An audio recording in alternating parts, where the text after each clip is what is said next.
فقد كذبوا بالحق لما جاءهم فسوف يأتيهم أنباء ما كانوا به يستهزئون. پس قد یقیناً کذبوا انہوں نے جھٹلایا بالحق کی جو حق کے ساتھ ہے. لما جاءہم لما جب یہ تو 1.5 میں سے بار بار آنے والا کلمہ ہے. اور جاء آ گیا جب آ گیا ہم ان کے پاس جب حق کے ساتھ ان کے پاس آ گیا تو انہوں نے اسے جھٹلایا. فسوف یاتیہم فسوف پس سوف ان قریب آتا یاتی ابھی ہم نے پڑھا ہے.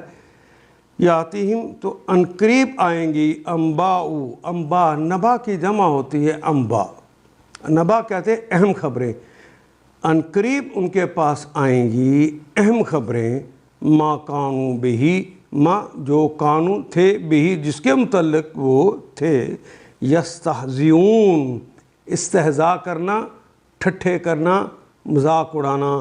وَأُنٌ تو جمع کی علامت یہ تو مضارع کی علامت وہ جس کے متعلق وہ ٹھٹھے کرتے تھے مذاق اڑاتے تھے. چنانچہ اب جو حق ان کے پاس آیا ہے تو اسے بھی انہوں نے جھٹلا دیا ہے. یعنی محمد رسول اللہ اور قرآن حکیم اب جو ان کے پاس آئے اس کو بھی جھٹلا دیا ہے. اچھا جس چیز کا اب وہ مذاق اڑاتے ہیں ان قریب اس کے متعلق کچھ خبریں ہیں جو انہیں پہنچیں گی.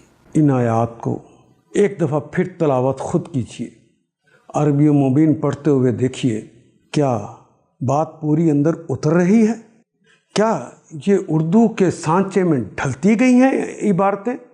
اگر بات سمجھ آنی شروع ہو گئی تو الحمدللہ یہی ہمارا ہدف ہے اور یہ ہدف پورا ہو گیا. اللہ میرا اور آپ کا حامی و ناصر. الف لام